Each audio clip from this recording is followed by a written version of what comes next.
A shocking moment was caught on a busy road. Two motorcycles collided head-on and got stuck together.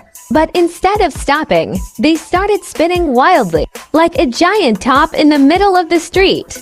The bizarre scene immediately grabbed everyone's attention.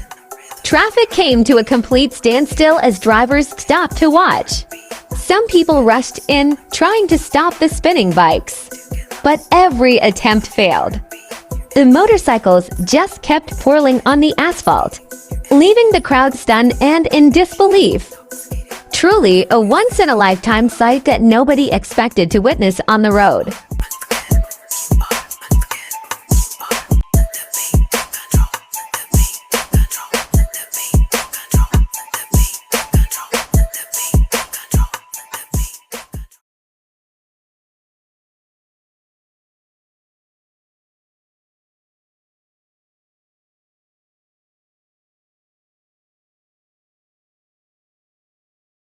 But nothing worked. The motorcycles just kept twirling, leaving the crowd in total disbelief.